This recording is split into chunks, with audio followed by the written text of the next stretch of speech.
I would like to thank Caressa Me Knight for sending me the story, and as you already know, whenever I get these type of stories, they almost become first priority.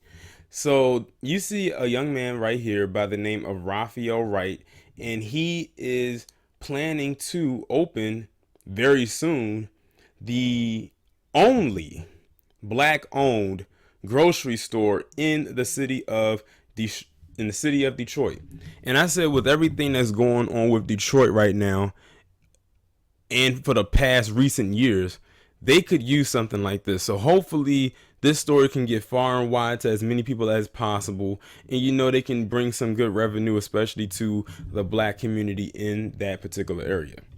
So I'm going to go ahead and read this article coming from blackbusiness.org.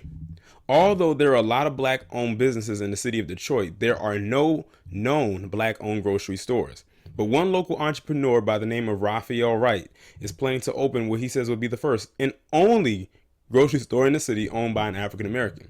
So it'll be the first one in the city in Detroit's history, as far as we know, to be black owned. 2 years ago, Wright started the efforts to increase representation in terms of ownership in Detroit. He raised $47,000 through a GoFundMe campaign and gathered $70,000 through different forms of funding, and used $50,000 of his own money to invest in a grocery store that is considered to be the first ever black-owned one in that area. While looking for funding opportunities became relatively easy for Wright, it wasn't the same for finding an appropriate real estate. After being rejected many times, he currently had a proposed plan for a 5,000 square foot grocery store in Detroit's Island View neighborhood as a part of a mixed-use development. He is also still finding other possible locations, especially in undeserved communities. As part of a larger project, Wright aims to bring healthy, fresh food to the black community in a more affordable and accessible way. He plans on working with the local urban agricultural network to make that possible. More than just the business, he also believes the store could serve as a cultural hub and meeting space. Moreover, Wright hopes his initiative to open his own grocery store in his community will help promote the significance of black ownership and reinvesting in our own communities. It goes to show back to how you control your community. Whoever feeds you really controls you. And if we're not in control of that, it's bigger than just the economic consequence. We lose a piece of our culture and our history. I like that. I like that quote.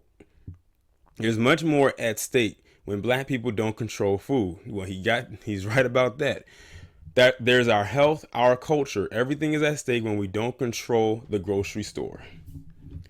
I like that quote. He gave two good quotables right there at the end of this article. I hope that he's extremely successful with his endeavors. I would give y'all a location as to where the store is at, but right now there is no definitive location. There is no name for the store as of yet. Excuse me. So I can't really give you a name or a location for my Detroit subscribers out there. But I would just say be on the lookout. And for those of you who live in the Detroit area, just remember this name and remember this face. So whenever he has the grand opening to his store, y'all can go there and see what it's about. And if you happen to go, you can let me know how your experience was.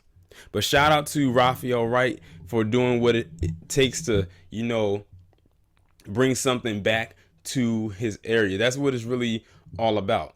It's like I said, it's stories like this, stories like these that I love to hear.